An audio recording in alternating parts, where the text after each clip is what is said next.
Welcome, everyone, to the CG Real Estate Podcast, where we believe that real estate is not just buying and selling properties, but it's helping out our community, it's creating relationships, it's adding value along the way. And because of that, we are very blessed to interview some amazing people in the real estate realm and things that we do. And today we've got Ben Smith.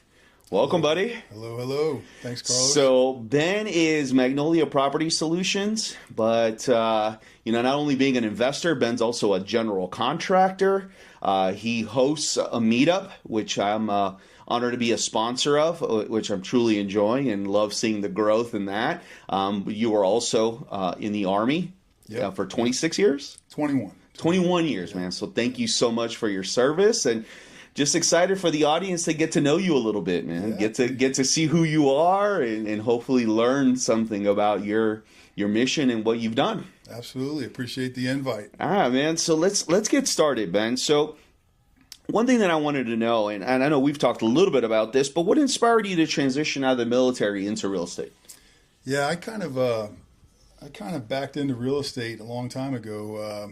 I was in the military. I had bought a couple of rental properties along the way, and then, a lot of people in the military at the 5-year point, they kind of go through this existential question of do I stay in? Mm-hmm. What am I doing with my life? Should I leave? I got buddies that are getting out. There's all these ideas of making all this money on the outside. But for me, I liked the mission. I liked what I was doing at the time. It was right after 9/11. I felt good about what I was doing, but I just wasn't happy with my money situation. So I knew I was making a little bit of money with real estate, but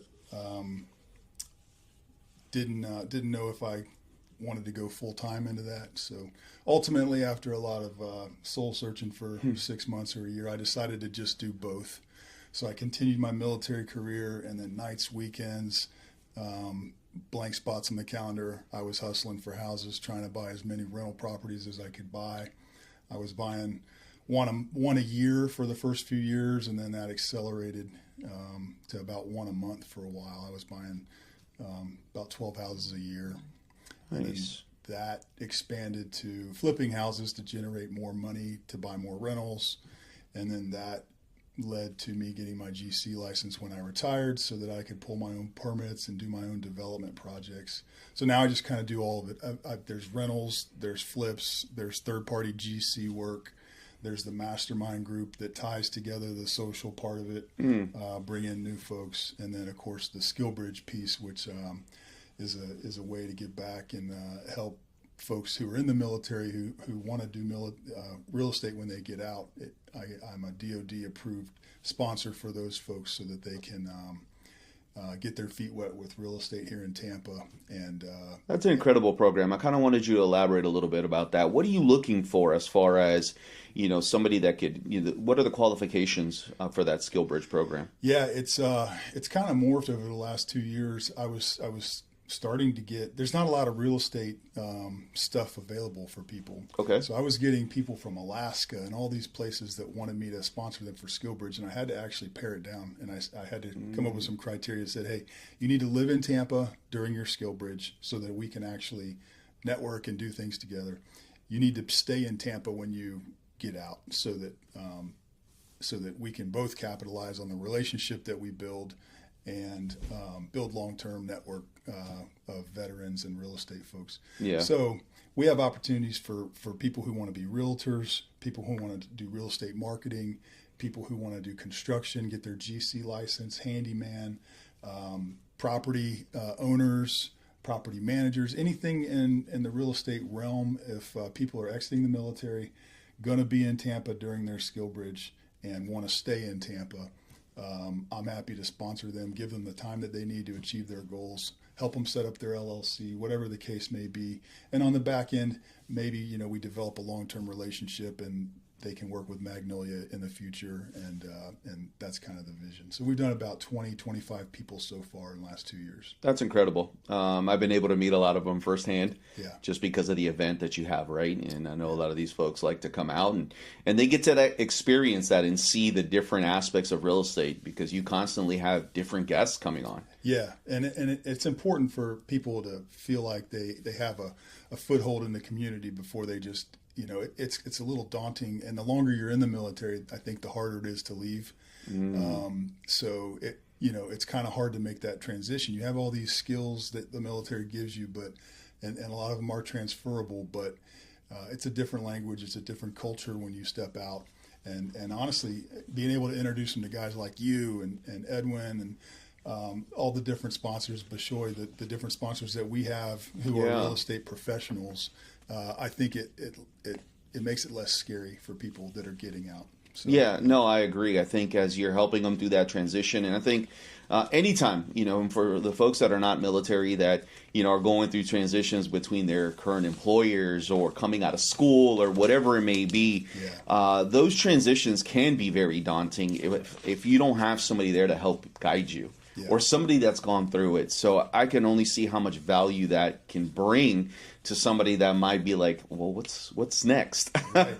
What's next? And I know that we've been able to help some of those same folks that have transitioned out in the military through our academy and to become fix and flippers. Yeah. And that's just another incredible thing. And you've already hired veterans. You've got folks working for you. So you're part of the community right there too. So thank you for that too. No, I mean, that's one thing that we do not take lightly within our organization is the value that can bring in because of what you've been able to accomplish and or learn and those skills that you do bring. And that was actually going to be one of my questions. What have you seen of the skills and the things that you've been able to bring from the military into your real estate career? Well, I'll tell you, the first one that comes to mind is very simple. I didn't set out to get my GC license to do work for people. I didn't have this vision of starting a construction company and driving around and giving people bids and all this stuff. Yeah. It kind of happened all at once. Within a 3-week period, I passed all my GC tests, which I had worked on for several months. I retired on October 1st of 2024, and we had 2 hurricanes come through Tampa. So there was this perfect storm, pun intended, of all this work that people needed to be done, a lack of qualified, trustworthy contractors. Not that there aren't a bunch of them out there, but we increased the demand tenfold with the hurricanes. There weren't enough, and sure. And I was also transitioning out of the military, so I had a little bit more time. So all those things came together, and what happened was, we originally just started going around our neighborhood in South Tampa, me and my guys, and doing demo for people, pulling out drywall, doors, whatever needed to be piled up at the street. Everybody's familiar with how that went down in Tampa. And it was, it was basically doing it for cost for the first few days. It was, hey, kick me $1,000, $2,000 to pay my guys, and we were doing a house a day. And then that turned into people asking, or they were very concerned, how am I going to rebuild my house, this and that. So I would talk to people and say, hey, well, here's what I would do, here's how much I think it would cost. And several of those people hired us to redo their houses. Davis Island, South Tampa, West Shore, different folks. We're doing Town and Country right now. We're still doing storm houses that were demoed but never renovated, people that had to wait for insurance and so forth. Right.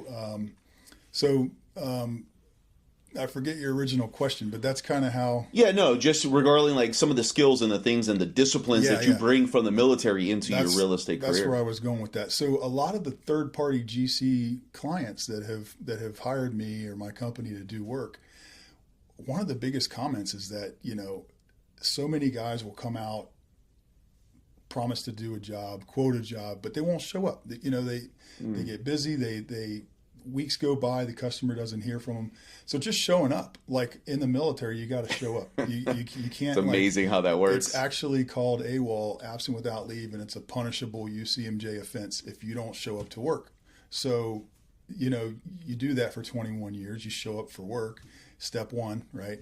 So when you do that for a customer and you show up, you tell them what you think, you give them a reasonable quote, you follow up with them. I'm very big on communication. I send all of my customers text messages with photos of progress almost daily. That's great. Let them know what's going on the jobs. I require the same of my subs. They need to show me what's going on. Full communication disclosure, because I say renovating a house it's not hard. It's just solving like 1,000 small problems, one problem at a time. So you just have to go into it knowing that whatever your plan is great, but it ain't going to happen that way. There's going to be some challenges. You got to solve a bunch of problems along the way. And so you just bring the customer along for that journey, get their feedback on what they want within their budget, and then it comes out on the other side. And, usually they're very, very happy with what's happened and the transformation of the house. So I think just the transferable skill is just showing up for work, being honest, doing your best for people and communicating. I mean, that's basically it's the basics. Those are fundamentals, though, that a lot of people just kind of forget, when they get into business. Yeah. And I think that is one of the most valuable things, is building those relationships with individuals. Because I even remember when after the storms came, you're like, hey, we're just going out to help, to see where we can help. Yeah. And by, like you said, doing things at cost and just getting out there to help the community that was hurting, because after those hurricanes, we all got devastated, right? We lost properties. Folks lost everything. You lost a bunch of stuff. I lost a bunch of them, but I had 5 personal properties, 2 that were flooded and 3 others that had storm damage. So, and so one of mine in Hudson it had 3 feet of water. We gutted and remodeled it in 6 weeks. That was incredible. While doing 10, 15 other jobs, and it's just management. I make a very simplistic sync matrix for each week and who's going to what jobs and what the plan is for the construction, and then I have to communicate with all those subs and my guys. Hey, are you able to go here then, this, that, are the materials in place? It's just a big synchronization matrix, and it takes time and effort. And but when you can run it that way, I think there's value in that. Yeah, and by you doing flips and things in the past, do you believe that added value to then now stepping in and seeing from the eye of the client? It would be very difficult to just start this from scratch. I think I did about 70 houses while I was in the military. Okay. Between rentals and flips. That's impressive. And those were my houses. Those weren't for clients. Those were houses that I purchased with private money. Lenders lent me money. I'd buy the house. I'd renovate it. I'd pay them off their principal and interest, or they would give me a 5-year or a 10-year loan, P&I. They'd make a percentage of interest over that term. They're very happy with that return through their IRA or however they lent me the money. And then maybe I break even on that house for 10 years, but at the end, I have a free and clear asset that's worth 100, 200, 300,000. So I would just look at it as I want to fill my investment pipeline, my investment funnel with as many of these. I look at them as annuities. Every time I buy a house, I don't care if I make money or not really on the cash flow, as long as it's not costing me too much. Nice. As long as I can get it at a discount, stabilize it with private money, and then it pays for itself. It's a cash neutral endeavor, because there's some value in not making too much cash, because then you have a tax problem. Absolutely. But if you're cash flow neutral on those investments, separate from your other income, your W-2 stuff, you're cash flow neutral, you don't get killed on taxes, but you don't get taxed on equity. So as that property goes up in value and the debt goes down, and that 5 or 10 year period, now you have another nest egg that's $100,000, $200,000, $300,000 asset. And if you can just add 1 or 2 or 3 of those a year into your bucket, your portfolio, you fast forward 20, 30 years, and now you've got $3, $4, $5, $6 million, and that's the generational wealth that we talk about. And the power of real estate, right? And how we can create general. Yeah. And so as you're explaining to me all of these things, what I can just kind of want to go back a little bit. You were 5 years into the military. You were saying, man, my money's just not right. Yeah. What made you think about real estate? Was that the first time you made an acquisition, or? No, I bought it. I bought my first purchase. I was 22 or 23. I was stationed in Hawaii, which sounds great, but I was only there for like 5 weeks, and they sent me to Iraq. But I'd been looking at property, something to buy, and this was back during the first bubble, the lead up. So back then in 04, 05, whatever year it was, you could get an 80-20 loan. So you could borrow 80% of the value from one bank and 20% of the value from another bank. So it was literally free. Like, you didn't have to have any money to buy a house. No skin in the game. And so, you know, I had a W-2 income as a brand new lieutenant in the Army. I had no debt. And so I was able to buy a little townhouse on the North Shore for like $230,000. And then I rented it out. I did a little bit of work. And 18 months later, my realtor called me and she said, "Hey, you remember that townhouse that you bought?" I was like, "Yeah." She's like, "I got somebody that wants to buy it." And I was like, "I don't think I want to sell it. Like, it's making me money. I'm in Arizona at this point." And she's like, and I was like, "Well, what do they want to pay?" And she's like, "Well, it's worth about $360 or $370 right now." I was like, "Holy cow, it's worth like $140 more than I paid for it." Wow. And I was like, "That's twice as much as I made getting shot at in Iraq." And I did very little work on this house, and I did a very lot in Iraq to make half as much money, and it was a lot more dangerous. I bet. I said, maybe I should stick with this real estate thing. And so it became my goal to buy more and more property. And we went through 2008, 2009, the crash, right? But here's the deal with the crash. You don't lose money unless you sell. That's it. If it's paying for itself and you can just weather the storm, That's it. It comes out on the other side. It might take 5 years, but it's going to come back. And that's my thing with real estate. I look at real estate as wave tops. The market, you know, whatever the market value is, it's wave tops. But if you're buying down here in the water column, 40, 50, 60 cents on the dollar, it doesn't really matter where the waves are. If the tide's in or out, you're still in it for Steady here. down here. So you might make less, but you're still going to make. And so that became one of my main things. After several houses, I learned that, you know, hunting for a deal on Zillow wasn't going to get me there, right? Thousands of people see that deal as soon as it's posted, and there's really no opportunity. So I started hunting off-market deals, and that's where probate, other types of other types of situations where somebody needs to sell, not wants to sell. Yep. And so, you could buy grandma's house for 50% of value, put in 20 more percent, so you're in it for 70% of value, and now it's you make 30% minus all your fees and everything. Maybe you make 20 or 15%, but that's still a good margin. Yeah, absolutely. Or you decide to hold it, right? Or you decide to hold and it. because of those margins that you're talking about, because of that strategy, if you decide to hold it, you can get all your cash back out by leveraging in that asset. Or you can get a line of credit against it. Or you can get a line. Yeah. Or one thing I did, I bundled together 3 or 4. I think I bundled together 4 houses that I had individual mortgages on. Yeah. And back then it was BB&T. It's now Truist Bank. But I went to my banker and I said, "Hey, what can I do? I have all these little mortgages. I have a little equity here, a little equity there."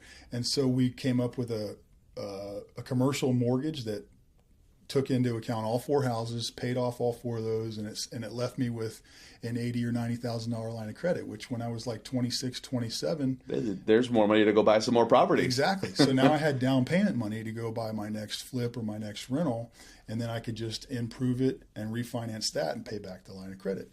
So that was how I got, my introduction into leveraging. Yeah. But it started with that one property. It started with the one on the North When Shore. then you saw and you're just like, wow, look at the power in real estate. Yeah. And I think a lot of people are so scared to even take that move or that first step. Yeah, we buy our personal residences, but we don't know what that personal residence can do for our future. Right. Especially if we're hunting it and doing it right by getting some education behind it. When you first bought that first townhome, did you realize that you were buying it undervalued? Did you realize that it was going to increase and be worth $150,000 more? No, I had no idea. I was scared. I was 23. I was in Iraq. I had to get my dad to be my power of attorney, and he was in Florida. So this is 20 years ago. To sign and to do all of that. So we had a property purchase in Hawaii, signed by a POA in Florida for a buyer who was in Iraq. And so from the beginning, the deals I did were always a little bit hard, a little complicated. Yeah. That just kudos to making it happen. It just became the norm, and it was a matter of prioritizing the real estate. 'Cause I don't just have real estate, right? I have stocks and I have crypto and I have some other things, but the real estate for me is the one where I'm most actively involved and the one I'm most interested in. And so I feel like I can control the values of the assets. I can't control the value of the stock or the crypto. Yep. I can control what happens with my real estate. I can control what I buy. I can control what improvements I make to it. I can control who I put in it as a tenant. Yeah. I have a lot more control over that. And I like that because if it goes down in value or if something happens, I have nobody to blame but me. That's fine. I like that better than just being at the whim of the market. Yeah, no, that's great. Something tangible, something we can touch, something that we have some control over the outcome. Yeah. 100%. You know, that's great. So if there are young service members out there right now that are just getting into the military, you know, first, second year, or even somebody that's 15 or 20 years in, what advice would you give them if they're contemplating potentially getting into real estate or even buying their first property wherever they're stationed at right now? There's a lot of conversation around that, but it boils down to just do it. Just do it. It boils down to work with somebody, whether it's a realtor or an investor or your parents or somebody. Work with somebody to make sure you're not making a poor choice. But, you know, if you eliminate most of the red flags and you're happy with the purchase and you feel like you could live in it or you could rent it when you move, just buy it. Yeah. Buy it, because the paralysis of analysis, the folks that are waiting and years for the perfect deal to come along, miss out on all that time that corrects the mistakes from buying a property that maybe it wasn't perfect. But if I bought a property 20 years ago, even if I paid market for it, 20 years later, it's almost guaranteed that it's worth a lot more. Yeah. And you have the tax benefits of having owned it, the write-offs, maybe you lived in it, maybe you got rental income. There's all these benefits. But if you talk to most real estate people, the common thing is like, what would you do differently? It's like, I would have bought as much as I could have, as early as I could have. Yeah. Like, that's the common thing. Even more. Yeah, I would have bought more. I would have bought everything I could, and I would have kept it all too. Yeah, not sold those flips, right? Sometimes you got to sell them because you need that money to get the next thing, and you got to keep rolling it to get to the next level. But that's kind of the common thing is like, just find a nice little 2-bedroom, 3-bedroom house, a little whatever it is. Yeah. Buy it, live in it. Get the best possible interest rate, because you get the best interest rate when you're the homeowner. Live in it for a couple years, move out, stabilize it as a rental, or sell it. If you sell it, you keep all the profits up to $250 if you're single, $500 if you're married, because of the tax code for that. I forget which one it is. A 121 exemption, I think it is. Or if you keep it longer than 5 years, now you can 1031 that. You could use that money to buy your next property and delay your taxes on that, defer your taxes. So there's a lot of different strategies, but it comes down to having property and pulling the trigger and just taking the step to move forward in home ownership or becoming an investor through that. Yeah, and I tell people a lot of times, like, one of the things I would have done differently, I figured everything out on my own pretty much. I mean, I had people I could ask, and my parents and stuff, but as far as like becoming an investor, the one thing I probably would have done different that would have accelerated me would have been to find a mentor that I could have partnered with in the beginning. Even if I would have given up half my profits, I would have made the same or probably more because I paid for those things and mistakes. And so eventually I did. I got some training and I went through some classes and boot camps, and I've always gone to different real estate meetup groups and listened to the gurus. I don't always buy what they're selling, but listening and learning and taking some nuggets. And after a couple hundred meetups, I mean, you gotta, some of it's gotta stick, you know. It has to, right? Otherwise you gotta find something else. Yeah. But partnering in the beginning with somebody and being like, hey, and I know you do that with a lot of folks. It's like, hey, I'll buy this with you. We'll use your capital, my expertise, or some of my capital, whatever the deal is. But that's a really good way to have a seasoned person make sure that you don't make mistakes if you're brand new, and prevent you from making. And some of those mistakes can be very detrimental and can cost a lot of money. Yeah, and some of them, if they're big enough and you're young enough and new enough, it might put you out of the game. Yeah, and so. Some of it's not always about making, but some of it's always about not losing. Trying to hold on to as much as you can. So, no, that's great. Thank you for that advice as well to those who are, new or wanting to get involved, or even those that are already involved and might own some real estate, but to be able to scale, start acquiring. I think we're in a position right now where we've kind of seen a lot of the downs in the real estate market, and there's a lot of opportunities out there. I know in the Tampa Bay area, I'm finding them. We're seeing them in good rental opportunities, good flip opportunities. There's opportunities in multifamily and a lot of different avenues of real estate. So just wherever your niche is, or like Ben said, if you're looking to get involved in a certain niche, find someone. Right. Or go to a meeting. So let's talk about that a little bit. So you've got Magnolia Meetup. Yep. Once a month, the last Wednesday of every month. Yep. What led you to want to start that meetup? Well, the meetup for me is a culmination of a lot of different pieces of what I do. And this is true, I think, for a lot of us. We can get bogged down into our day-to-day operations, whatever the thing is that we're doing. But the meetup is a once-a-month dedicated night where we're going to bring everybody together. We're going to have a topic and discuss it. We're going to pass out some free drinks. We're going to network. We're going to talk about what our challenges are, how others can help us. We're going to just put it all out there, and I mean, what bad can come of it? Really, you're vocalizing what you do and what you need, what you need help with. Yeah. And maybe somebody in the room can help you, and you can help them. And we just had an example of that at the last meetup. Dave bought a property. Dave is a meetup member. Mm-hmm. He bought a property from Lewis, who is a meetup member and a wholesaler. Mm-hmm. And they funded that deal with you. Yeah. So I mean, we did the deal right there in the room, and that's just one example. That's one. I just bought the development opportunity. I'm going to build 40 to 60 apartments on the Hillsborough River. Yeah. That came because the meetup email that I send out hit the inbox of a specific wholesaler who reached out to me and said, "Hey, I've got this riverfront property. It's really not the best for residential flip, but it provides a huge opportunity for development. Do you know anybody?" I said, "Well, I might be interested." And then how I funded that was through some connections that I had. But the meetup is a reason for us all to talk to each other, and it's also a credibility builder because some people, rightly so, are concerned about people. Fly-by-night type people, right? Well, fly-by-night people aren't going to come to a meeting every month and show their face because guess what? If they do something that tarnishes their reputation, everybody there is going to know, right? Yeah, they're hiding. They're not. They're going to go underground, right? So for me, it's like, hey, here's what I do with real estate. Here's how I think I can help. Here's who needs help, right? Like, let's put it all out there, and that's been a very positive thing. We've got a very good core base. We've got some commercial interest with Marcus and Millichap. Yeah. And that's really cool because we kind of have dibs on multifamily, self-storage, triple net, industrial, whatever mobile asset homes, storage, like RVs, all of that stuff. I know we've been seeing deals. And that's been a big thing for me over the last 2 years is that I was very focused on residential. Yeah.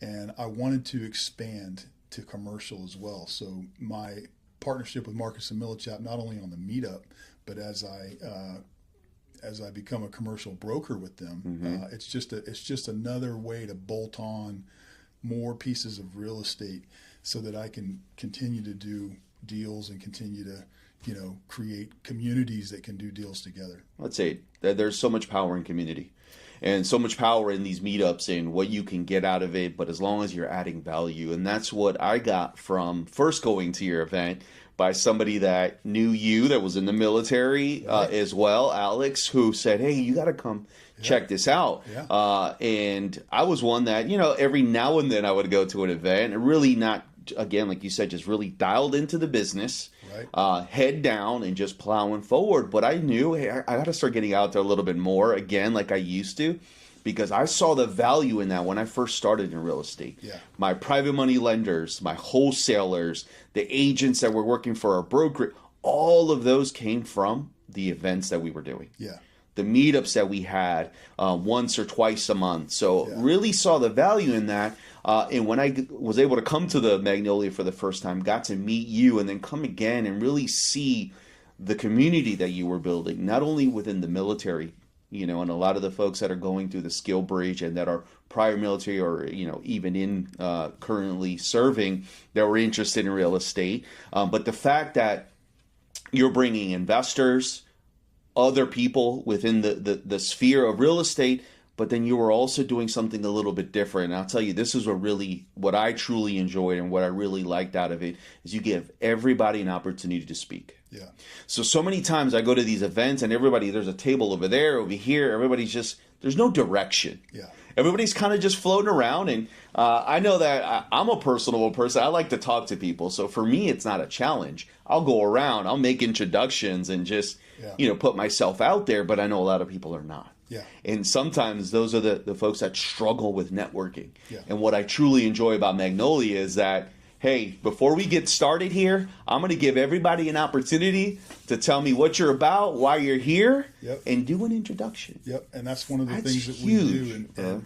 And I think there's value in that. And some folks everybody likes that. Some folks have expressed fatigue because they hear the same thing. So I got to make sure everybody stays brief with their intro. Quick, yeah. But if you stand up and you say, hey, my name is Ben, I'm an investor, I buy rentals, flips, I'm a GC, I'm looking to grow my portfolio, do some development projects and partner and do things here in the Tampa area, right?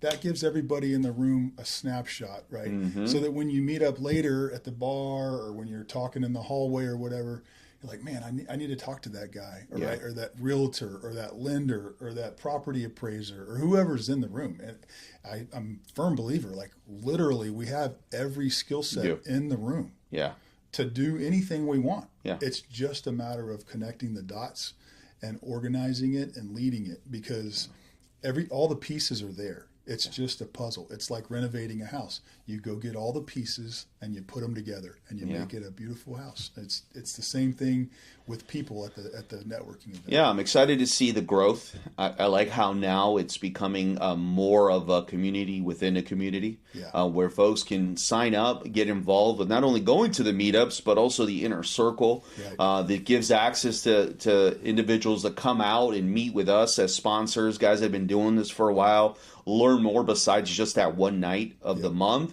And then we have the third part of it, which is this mastermind where we all can come together and really spend 2-3 days. And, hopefully I think we're talking about a Costa Rica trip or something cool for this year's mastermind trip. But just being in the room with other individuals from different fields within real estate or taxes and attorneys and all these different things that just will help edify and build up and allow us to think of what we're doing a little bit differently. Yeah, 100%. I mean, very few great things in the history of mankind happened because like one dude or one lady was sitting there thinking.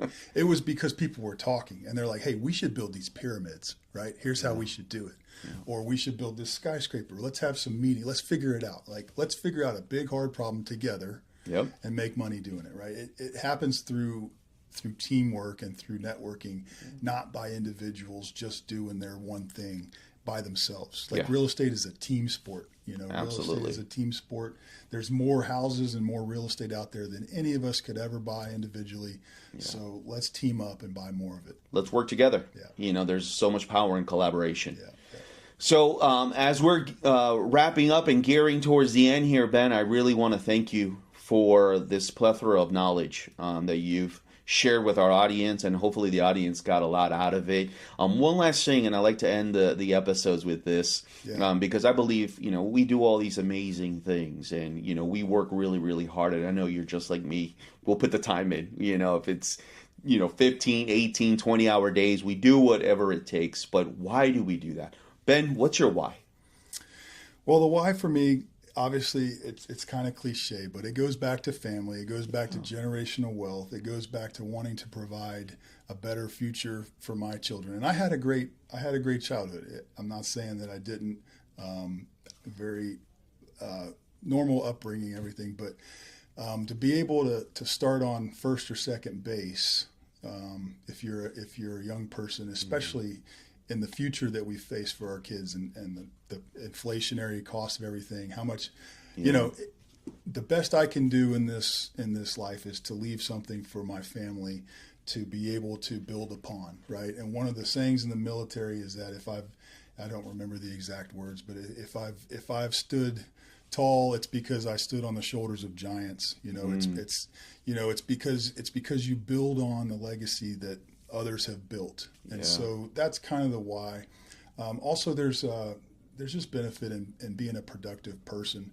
Another cliche that I heard long ago from some guy on YouTube who had videos about fixing houses, but he always said at the end of his video that a hard day's work is its own reward. Yeah. And that stuck with me. I was like, you're right. You know, if you do Satisfaction. something, if you build something, if you create something, if you achieve something each day, then you can go to bed that night feeling like you did something. You know, and so I think that's valuable.